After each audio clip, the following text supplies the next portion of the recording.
Hi everyone, welcome to Telugu stock channel. ఈ రోజు Nifty almost 16,000 level ని టచ్ అవుతూ ఉంది. నిఫ్టీ 16,000 లో ఉండవండి లేదా 17,000 18,000 ఏ లెవెల్కి వెళ్ళినా కూడా మనం ఈ రెండు స్టాక్స్ లో ఎప్పుడైనా సరే ఇన్వెస్ట్మెంట్ చేయొచ్చు.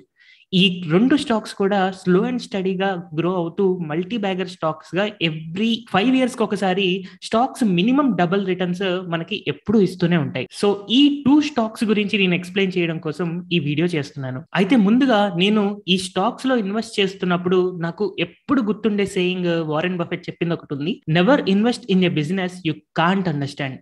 ఒకవేళ మీకు ఆ బిజినెస్ గురించి అర్థం కాకపోతే అసలు ఆ స్టాక్ లో ఇన్వెస్ట్మెంట్ చెయ్యొద్దు అని అంటారు. అయితే యాజ్ ఎ డిస్క్లైమర్, నేను ఈ స్టాక్స్ ని రెండింటిని కూడా నా పోర్ట్ఫోలియో హోల్డింగ్స్ లో ఆల్రెడీ క్యారీ చేస్తున్నాను అండ్ రీసెంట్ గా కూడా మళ్ళీ యాడ్ చేసుకున్నాను. సో ఆల్రెడీ నా పోర్ట్ఫోలియో హోల్డింగ్స్ కాబట్టి ఈ స్టాక్ గురించి నేను మాక్సిమం పాజిటివ్ బయాస్ గానే మాట్లాడుతూ ఉంటాను.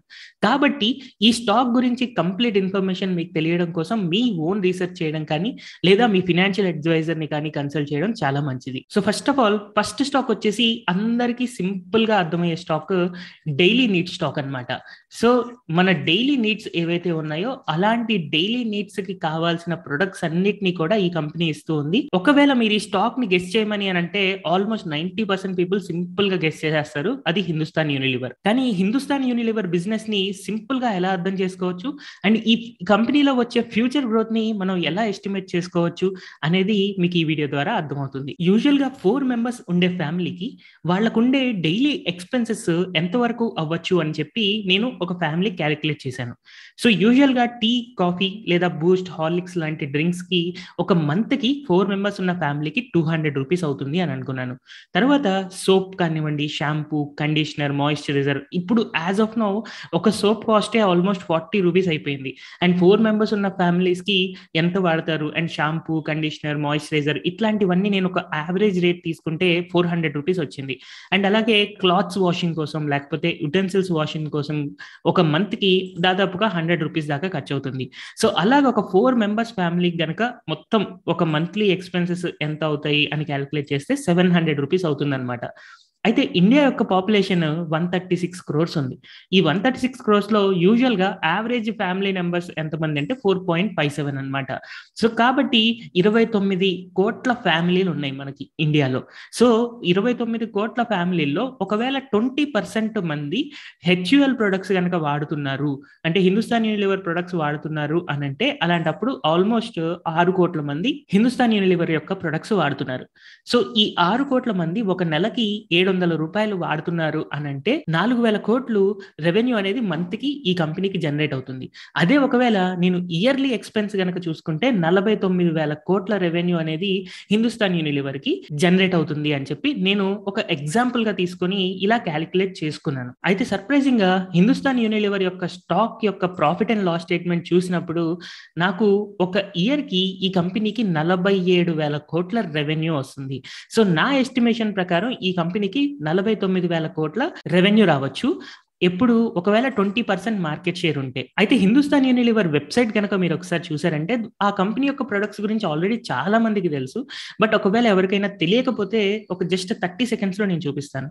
బూస్ట్, హార్లిక్స్ అండ్ అలాగే హార్లిక్స్ లో ఉండే రకరకాల brands and Bru coffee, Lipton tea, 3 Roses, Red Label, Brooke Bond, Taj Mahal, Annapurna, ఇవన్నీ కూడా హిందుస్థాన్ యూనిలివర్ బ్రాండ్సే. అండ్ అలాగే బ్యూటీ అండ్ పర్సనల్ కేర్ లోకి వెళ్తే Dove, Lifebuoy, Lux, Pepsodent, Pond's, Rexona, TRESemme, Vaseline, Sunsilk, Breeze, Citra, Clear, Closeup, Fair and Lovely, Lakme, Pears, TIGI, ఇవన్నీ కూడా Hindustan Unilever బ్రాండ్సే. And even home care లో కనుక మనం చూసుకుంటే చాలా మంది ఎయిదర్ సర్ఫ్ ఎక్సెల్ గానీ రిన్ గానీ వాడుతూ ఉంటారు. రెండు కూడా హిందుస్థాన్ యూనిలివర్ బ్రాండ్సే. అండ్ అలాగే Domex, Vim, Active Wheel, Comfort, CIF, ఇలా మనం చూసుకుంటే ఆల్మోస్ట్ ఆల్ ప్రతి ఒక్క బ్రాండ్ చాలా మంది ఇళ్లలో వాడుతూ ఉంటారు.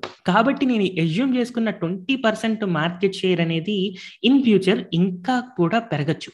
ఒకవేళ ఈ కంపెనీ యొక్క మార్కెట్ షేర్ ఇన్ ఫ్యూచర్ పెరిగి 25% అయింది అని అనుకోండి, ఈ కంపెనీ రెవెన్యూ 62,000 crores దాకా జంప్ అవ్వచ్చు. సో నాకు ఒకవేళ percentage of families using HUL products పెరిగితే, అంటే ఈ కంపెనీ కనుక ఎక్కువ మార్కెట్ షేర్ ని గ్రాప్ చేసుకుంది అంటే ఈ కంపెనీ రెవెన్యూస్ చాలా బాగా పెరుగుతాయి అండ్ లిటరల్ గా 50% పెరుగుతాయి.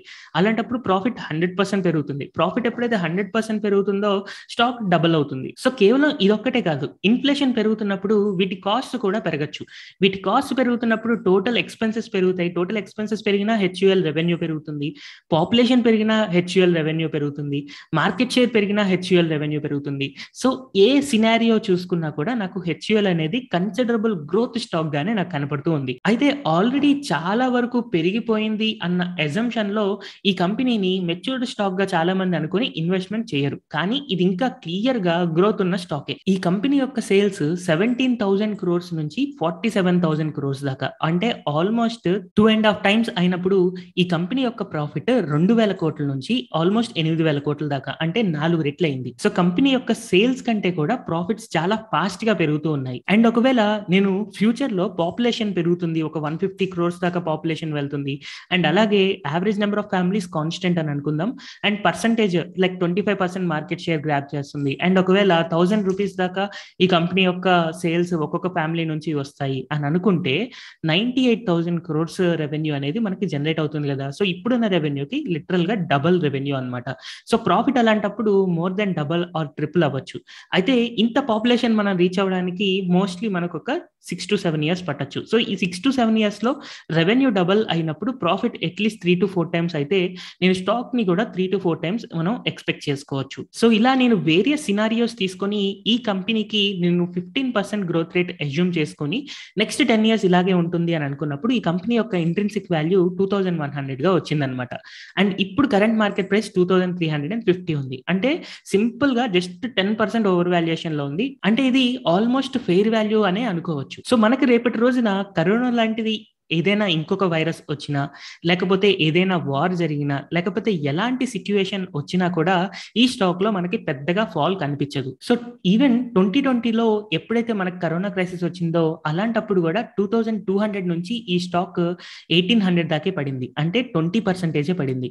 బట్ ఇమ్మీడియట్ గా లాక్డౌన్స్ ఓపెన్ చేస్తారు అని ఎప్పుడైతే న్యూస్ వస్తూ ఉందో అలాంటప్పుడు ఈ స్టాక్ 40% బౌన్స్ బ్యాక్ అయింది. అండ్ ఈ స్టాక్ హిస్టరీ కనుక నేను చూసుకున్నా సరే ఎప్పుడు కూడా వెర్టికల్ గా పెరుగుతూ వెళ్లే స్టాకే. అండ్ ఎప్పుడైతే ఇలాంటి బాటమ్స్ వస్తాయో అలాంటప్పుడు ఈ స్టాక్ ని యాడ్ చేసుకుంటూ వెళ్తూ ఉండాలి. అయితే కొన్ని సార్లు ఈ స్టాక్ లో ఇలాగా కన్సాలిడేషన్ కూడా రావచ్చు. బట్ ఎప్పుడైతే మనం ఇక్కడ బాటమ్స్ లో యాడ్ చేసుకుంటామో మనం ఎప్పుడు కూడా పాజిటివ్ రిటర్న్స్ కనపడుతూ ఉంటాయి. బట్ ఒకవేళ ఇలాంటి కన్సాలిడేషన్ కనుక వచ్చి ఒక 1 or 2 years మూవ్ అవ్వకపోతే థర్డ్ ఇయర్ సడన్ గా ఈ స్టాక్ ప్రైస్ డబుల్ అయినా కూడా ఆశ్చర్యం లేదు. అందుకని మనం ఇలాంటి స్టాక్స్ హోల్డ్ చేసుకుంటున్నప్పుడు పేషెన్సీ అనేది మనకి చాలా ఇంపార్టెంట్. ఈ రీజన్స్ అన్ని చూసుకునే ఎఫ్ఎంసీజీ సెక్టర్ లో మన డైలీ నీడ్స్ కోసం ఇన్వెస్ట్ చేసే స్టాక్ లో హిందుస్థాన్ యూనిలీవర్ అనేది ఎప్పుడు కూడా ఇన్వెస్ట్మెంట్ చేస్తూనే ఉండాలి. అండ్ ఈ స్టాక్ ని ఎప్పటికీ కూడా అమ్మకపోవడం వల్లనే మనకి హై రిటర్న్స్ అనేది రావడానికి ఛాన్స్ ఉంటుంది. అండ్ అలాగే ఎఫ్ఎంసీజీ సెక్టర్ లో ఇంకొక గ్రేట్ స్టాక్ ఏంటి అంటే బ్రిటానియా. అయితే హిందుస్థాన్ యూనిలీవర్ కంటే కూడా బ్రిటానియాలో యాక్చువల్ గా ఎక్కువ గ్రోత్ రావడానికి పాసిబిలిటీ ఉంది. ఎందుకు అలా అంటున్నాను అండ్ ఈ కంపెనీని నేను సింపుల్ గా ఎలా అనాలిసిస్ చేశాను అనేది మీకు ఇక్కడ చూపిస్తాను. సో యూజువల్ గా ఒక పర్సన్ ఒక నెలలో ఒక బిస్కెట్ ప్యాకెట్ కొన్నాడు. ఇప్పుడు 20 రూపీస్ యావరేజ్ గా బిస్కెట్ ప్యాకెట్ ఉంటుంది. లేదు ఒక బ్రెడ్ ప్యాకెట్ 20 రూపీస్ అయింది అని అనుకుందాం. డైరీ ప్రొడక్ట్స్ ఏవైనా 20, కేక్స్ 20, రస్క్ ఒక 20 రూపీస్, వేఫర్స్ ఒక 5 రూపీస్. అంటే సింపుల్ గా ఒక మనిషి ఇలాంటి ప్రొడక్ట్స్ మీద యావరేజ్ గా ఒక నెలకి 100 రూపీస్ ఖర్చు పెడతాడు అని అనుకుందాం. సో మేబీ మీరు అనుకోవచ్చు మీరు ఎప్పుడు కూడా ప్రతి నెల 100 రూపీస్ ఏమి మనం ఈ ప్రొడక్ట్స్ కి ఖర్చు పెట్టట్లేదు కదా అని. బట్ ఎవరైతే ట్రావెలింగ్ చేస్తూ ఉంటారో ట్రావెల్ చేసే టైంలో ఇలాంటి ప్రొడక్ట్స్ ని మనం సేఫ్టీ కోసం ఎప్పుడు మనం పెట్టుకుంటూనే ఉంటాం కదా. అండ్ కొన్ని ఫ్యామిలీస్ బై డిఫాల్ట్ వాళ్ళు టీ తాగే టైంలోనో లేకపోతే హెల్త్ బాగాలేనప్పుడు హాస్పిటల్స్ లో బ్రెడ్ తీసుకెళ్లి ఇవ్వడమో, లేదా షాపింగ్ కి వెళ్ళినప్పుడు చిల్డ్రన్స్ వేఫర్స్ మీద ఇంట్రెస్ట్ వల్ల వేఫర్స్ కొనడమో, లేదా రెగ్యులర్ గా రస్క్ తినే వాళ్ళు కూడా ఉంటారు, కేక్స్ తినే వాళ్ళు ఉంటారు. సో కొంతమంది మేబీ ఒక మంత్ లో 500 రూపీస్ తినచ్చు, కొంతమంది అసలు తినకపోవచ్చు, తీసుకోవచ్చు, కొంతమంది యావరేజ్ గా 100 రూపీస్ తినొచ్చు మినిమం అని అనుకుంటున్నాను. అలాంటప్పుడు మన పాపులేషన్ 136 crores లో 10% బ్రిటానియా ప్రొడక్ట్స్ వాడినా సరే మనం, అలాంటప్పుడు బ్రిటానియా వాడే మెంబర్స్ 13.6 కోట్ల మంది ఉంటారు. సో ఒకవేళ 13.6 కోట్ల మంది నెలకి 105 రూపాయలు కనుక తింటే అప్పుడు ఈ కంపెనీకి 1400 కోట్ల రెవెన్యూ జనరేట్ అవుతుంది. అంటే సంవత్సరానికి 17,000 కోట్ల రెవెన్యూ జనరేట్ అవుతుంది. ఇది నా అజంప్షన్ అండ్ సింపుల్ క్యాలిక్యులేషన్ ద్వారా వచ్చిన నెంబర్స్ అన్నమాట. సో దీన్ని నేను screener.in లోకి వెళ్ళి బ్రిటానియా ఇండస్ట్రీస్ యొక్క ప్రాఫిట్ అండ్ లాస్ స్టేట్మెంట్ కి వెళ్తే ఈ కంపెనీకి 13,000 కోట్ల రెవెన్యూ జనరేట్ అవుతుంది. అంటే నేను తీసుకున్న అజంప్షన్ ఇంకా ఎక్కువ తీసుకున్నా, బట్ మనకి మార్కెట్ లో బిస్కెట్స్ కానీ రస్క్స్ కానీ లోకల్ ప్లేయర్స్ చాలా మంది ఉన్నారు, చాలా హెవీ కాంపిటీషన్ ఉంది. అయితే నేను అనుకున్న సింపుల్ ఫిగర్స్ అనేవి నా అజంప్షన్స్, అండ్ ఇక్కడ నా రియాలిటీకి వచ్చినప్పుడు 13,000 కోట్ల రెవెన్యూ జరిగితే ఈ కంపెనీకి 1,800 కోట్ల ప్రాఫిట్ వస్తుంది. అయితే ఈ కంపెనీలో గ్రోత్ రావడానికి హిందుస్థాన్ యూనిలివర్ కంటే ఎక్కువ ఛాన్స్ ఉంది అని అంటున్నాను. ఎందుకు అలాగా అంటే ఈ కంపెనీ యొక్క ఆపరేటింగ్ ప్రాఫిట్ మార్జిన్ చూడండి. ఈ కంపెనీ యొక్క ఆపరేటింగ్ ప్రాఫిట్ మార్జిన్ గ్రోత్ 4% నుంచి స్టార్ట్ అయ్యి 2010లో ఇప్పుడు 19% దాకా రీచ్ అయింది. అండ్ ఈ కంపెనీ యొక్క నెట్ ప్రాఫిట్ 103 crores నుంచి 1,800 crores దాకా పెరిగింది. ఆల్మోస్ట్ 18 times పెరిగింది. అండ్ మనం గుర్తుపెట్టుకోవాల్సింది ఇక్కడ ఆపరేటింగ్ ప్రాఫిట్ మార్జిన్ 19% గా ఉంది. అండ్ ఇక్కడ నేను హిందుస్థాన్ యూనిలివర్ది కనుక మళ్ళీ ఒకసారి ఆపరేటింగ్ ప్రాఫిట్ మార్జిన్ అబ్జర్వ్ చేస్తే ఈ కంపెనీ యొక్క ప్రాఫిట్ అండ్ లాస్ స్టేట్మెంట్ కి వెళ్ళినప్పుడు దీని ఆపరేటింగ్ ప్రాఫిట్ మార్జిన్ 24-25% దాకా ఉంది. అండ్ అలాగే ఇదే సెక్టార్ లో వన్ ఆఫ్ ది లీడర్ వచ్చేసి నెస్లే. సో నెస్లే ఇండియా యొక్క స్టాక్ ఆపరేటింగ్ ప్రాఫిట్ మార్జిన్స్ చూసుకున్నా కూడా 24-25% ఆపరేటింగ్ ప్రాఫిట్ మార్జిన్స్ ఉన్నాయి. సో ఇంకా ఎక్కువ డెవలప్మెంట్ రావడానికి స్కోప్ ఉన్న స్టాక్ ఏంటి అంటే బ్రిటానియా. ఎలాగా ఆపరేటింగ్ ప్రాఫిట్ మార్జిన్ మెట్రిక్స్ ని కనుక ఇంకా ఫాస్ట్ గా డెవలప్ చేసుకుంటే కంపెనీ గ్రోత్ అనేది ఇంకా ఫాస్ట్ గా ఉంటుంది. అండ్ అలాగే మనకి ఈ బిజినెస్ సింపుల్ గా అర్థమైపోయింది చూడండి. ఒకవేళ మనం ఇలాంటి ప్రొడక్ట్స్ స్కూల్స్ స్టార్ట్ అయ్యాయంటే ఆబ్వియస్ గా ఇట్లాంటి ప్రొడక్ట్స్ ఎక్కువగా సేల్ అవుతూ ఉంటాయి. సో ఈ ప్రొడక్ట్స్ సేల్స్ పెరిగినా అంటే లేదా ఒకవేళ ఇన్ఫ్లేషన్ పెరగడం వల్ల రేట్స్ పెరిగినా లేదా పాపులేషన్ పెరిగినా లేదా వీళ్ళ మార్కెట్ షేర్ పెరిగినా ఏది పెరిగినా కూడా వీళ్ళ రెవెన్యూ అనేది పెరుగుతూ ఉంటుంది. అండ్ ఈ కంపెనీ మెయింటైన్ చేసే గుడ్ మేనేజ్మెంట్ వల్ల ప్రాఫిట్ మార్జిన్స్ పెరుగుతూ ఉంటాయి. అండ్ ఈ కంపెనీలో ఇన్వెస్టర్స్ ఎప్పుడూ వస్తూనే ఉంటారు. కంటిన్యూస్ గా గ్రో అవడానికి పాసిబిలిటీ ఉన్న షేర్ అనమాట. అండ్ ఈ కంపెనీకి కూడా 15% గ్రోత్ రేట్ నేను అజ్యూమ్ చేసుకొని దీని ఇంట్రిన్సిక్ వాల్యూ క్యాలిక్యులేట్ చేసినప్పుడు 3,200 రూపీస్ గా వచ్చింది. దీని కరెంట్ ప్రైస్ 3,550 గా ఉంది. జస్ట్ 10% ఓవర్ వాల్యుయేషన్ లో ఉంది. అయితే ఇలాంటి గ్రేట్ కంపెనీకి 10% ఓవర్ వాల్యుయేషన్ లో కొనడం తప్పేమి కాదు. ఇప్పుడు కూడా చాలా రీజనబుల్ ప్రైస్. అండ్ ఈ స్టాక్ కూడా యూజువల్ గా ఇలా ఒక 45 degrees యాంగిల్లో పెరుగుతూ వెళ్లే స్టాకే. అండ్ 2 years బ్యాక్ కూడా ఈ స్టాక్ ఆల్మోస్ట్ 3,400-3,500 రేంజ్ లో ఉంది. అండ్ ఇప్పుడు కూడా 3,400 and 500 రేంజ్ లో ఉంది. సో ఇక్కడ మనం చూసుకున్నాం అనుకోండి, సో ఏమైంది, కొన్నిసార్లు 2015 నుంచి స్టార్ట్ అయితే 2017 దాకా 2 years ఒక స్టాక్ ప్రైస్ రేంజ్ నుంచి మూవ్ అవ్వలేదు. కానీ ఎప్పుడైతే బ్రేక్అవుట్ వస్తుందో ఆ బ్రేక్అవుట్ వచ్చిన తర్వాత కేవలం 1 year లోనే డబుల్ అయిపోతుంది. సో ఆల్రెడీ ఒక 2 years నుంచి ఈ స్టాక్ లో పెద్దగా మూమెంట్ లేదు కాబట్టి దీంట్లో ఎప్పుడైతే మూమెంట్ స్టార్ట్ అవుతుందో, ఒకసారి ఈ రెసిస్టెన్స్ లెవెల్స్ బ్రేక్ అయి పైకి వెళ్ళడం స్టార్ట్ అవుతుందో అలాంటప్పుడు జస్ట్ 1 to 2 years లోనే స్టాక్ డబుల్ అయిపోతుంది. అండ్ ఇలాంటి హిందుస్థాన్ యూనిలివర్ కానీ లేకపోతే బ్రిటానియా లాంటి షేర్స్ లో కనుక మనం పెట్టుకుంటే రేపటి రోజున ఏదైనా మార్కెట్ ఫాల్ వస్తుంది అని మనం ఎక్స్పెక్ట్ చేసినప్పుడు మన క్యాపిటల్ అనేది పోకుండా సేఫ్ గా ఉంటుంది. యూజువల్ గా ఎప్పుడైతే ఇలాంటి మార్కెట్ పీక్స్ ఫామ్ అవుతాయో, న్యూ పీక్స్ ఫామ్ అయినప్పుడు తర్వాత వచ్చే ఫాల్స్ లో చిన్న చిన్న షేర్స్ అన్ని 70-80% పడుతూ ఉంటాయి. కానీ ఇలాంటి స్టాండర్డ్ షేర్స్ మేబీ ఎంత పెద్ద ఫాల్ వచ్చినా కూడా కేవలం ఒక 15-20% పడచ్చు. సో మనం ఈ స్టాక్స్ లో ఎలాంటి రిస్క్ లేకుండా మనం హై రిటర్న్స్ కూడా తీసుకోవచ్చు. సో ఇలాగా ఈ 2 ఫేవరెట్ స్టాక్స్ యూజువల్ గా నా పోర్ట్ఫోలియోలో హై వెయిటేజ్ ఉంది. దీనికి ఒకటి హిందుస్థాన్ యూనిలివర్ అండ్ రెండోది వచ్చేసి బ్రిటానియా. ఈ 2 షేర్స్ మనం ఎప్పుడైనా బై చేస్తూ ఉండొచ్చు. అండ్ ఎప్పుడు సెల్ చేయాలి అంటే బెటర్ ఈ స్టాక్ ని సెల్ చేయడం గురించి మర్చిపోతే చాలా మంచిది. హోప్ ఈ సింపుల్ బిజినెస్ అనాలిసిస్ మీ అందరికీ అర్థమైంది అని అనుకుంటున్నాను. ఇలాంటి గ్రేట్ స్టాక్స్ ఇన్వెస్ట్మెంట్ గురించి మనకి యూట్యూబ్ ఛానల్లో చాలా ఇన్ఫర్మేషన్ ఫ్రీగానే దొరుకుతుంది.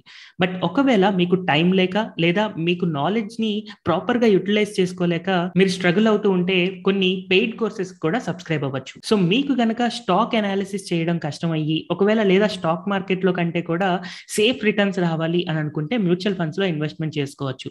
ఒకవేళ మీరు మ్యూచువల్ ఫండ్ లో గనక ఇన్వెస్ట్మెంట్ చేయాలి అని అనుకుంటే మీకు ఇంకా క్లారిటీ లేదు ఏ మ్యూచువల్ ఫండ్ సెలెక్ట్ చేసుకోవాలి, లేకపోతే ట్యాక్స్ సేవింగ్ కి ఎంత పెట్టుకోవాలి, అండ్ మంత్లీ ఎంత ఎస్ఐపి చేస్తే మీ గోల్స్ రీచ్ అవ్వగలుగుతారు. అండ్ ఒకవేళ మీరు చాలా మ్యూచువల్ ఫండ్స్ లో పెడితే ఆబ్వియస్ గా మీకు ఫైనల్ గా ఎలాంటి రిటర్న్స్ ఉండవు. జస్ట్ 2 to 3 మ్యూచువల్ ఫండ్స్ లోనే మనం ఇన్వెస్ట్మెంట్ చేయాలి. అండ్ మన గోల్స్ రీచ్ అవ్వడం కోసం ప్లాన్డ్ గా మ్యూచువల్ ఫండ్ లో ఇన్వెస్ట్మెంట్ చేయాలి అని అనుకుంటే మీరు నా హెల్ప్ తీసుకోవచ్చు. సో ఇది నా వాట్సాప్ నెంబర్. అండ్ ఈ మ్యూచువల్ ఫండ్ సజెషన్స్ ఇచ్చేటప్పుడు based on your capital and goals and నేను చేసిన వర్క్ ని బట్టి దానికి ఛార్జ్ చేస్తూ ఉంటాను. అండ్ అలాగే నేను రిస్క్ తీసుకుంటాను. అండ్ ఇంకా మ్యూచువల్ ఫండ్స్ కంటే కూడా హై రిటర్న్స్ వచ్చేలాగా నేను ఇన్వెస్ట్మెంట్ చేయాలి అని అనుకున్నప్పుడు ఒకవేళ మీ ఎస్ఐపి అమౌంట్ అంటే మంత్లీ మీరు సేవ్ చేసుకోగలిగే అమౌంట్ 10,000 రూపీస్ కంటే కనుక ఎక్కువగా ఉంటే మీరు నా లాంగ్ టర్మ్ పోర్ట్ఫోలియోని కాపీ పేస్ట్ చేయొచ్చు. సో ఎవ్రీ మంత్ నేను నా లాంగ్ టర్మ్ పోర్ట్ఫోలియోలో 10,000 రూపాయలకి ఏ స్టాక్స్ కొంటున్నాను అనేది నేను మెన్షన్ చేస్తూ ఉంటాను. ఈ సర్వీస్ గనక మీకు కావాలి అని అనుకుంటే నా వెబ్సైట్ veerprathyas.com లో లాంగ్ టర్మ్ పోర్ట్ఫోలియోకి సబ్స్క్రైబ్ అవ్వచ్చు. దీని ద్వారా నేను టెలిగ్రామ్ లో ఎవ్రీ మంత్ అప్డేట్స్ ఇస్తూ ఉంటాను. ఈ సర్వీస్ నేను నవంబర్ 2020 నుంచి స్టార్ట్ చేశాను. ఇప్పటిదాకా నిఫ్టీలో ఎస్ఐపి చేసుకుంటూ వెళ్తే నవంబర్ నుంచి ఇప్పటిదాకా 16,000 నిఫ్టీ టచ్ అయినా కూడా దాని యొక్క రిటర్న్స్ 10% గా ఉన్నప్పుడు నా పోర్ట్ఫోలియో యొక్క రిటర్న్స్ 17.98% ఉంది. నిఫ్టీ కంటే కూడా 7% రిటర్న్స్ ఎక్కువ సంపాదిస్తూ ఉన్నాను. అండ్ ఈ పోర్ట్ఫోలియో సర్వీస్ తీసుకున్న వాళ్ళు బ్యాక్ డేట్ లోకి వెళ్ళి నేను గతంలో ఏ ఏ స్టాక్స్ కొన్నాను, ఏ ఏ రోజున కొన్నాను, అవి ఇప్పుడు ఎలా ఉంటున్నాయి అనేది కూడా మీరు అబ్జర్వ్ చేయొచ్చు. Such that me confidence boost up అయ్యి మీరు కాన్ఫిడెంట్ గా మార్కెట్ లో ఇన్వెస్ట్మెంట్ చేయగలుగుతారు.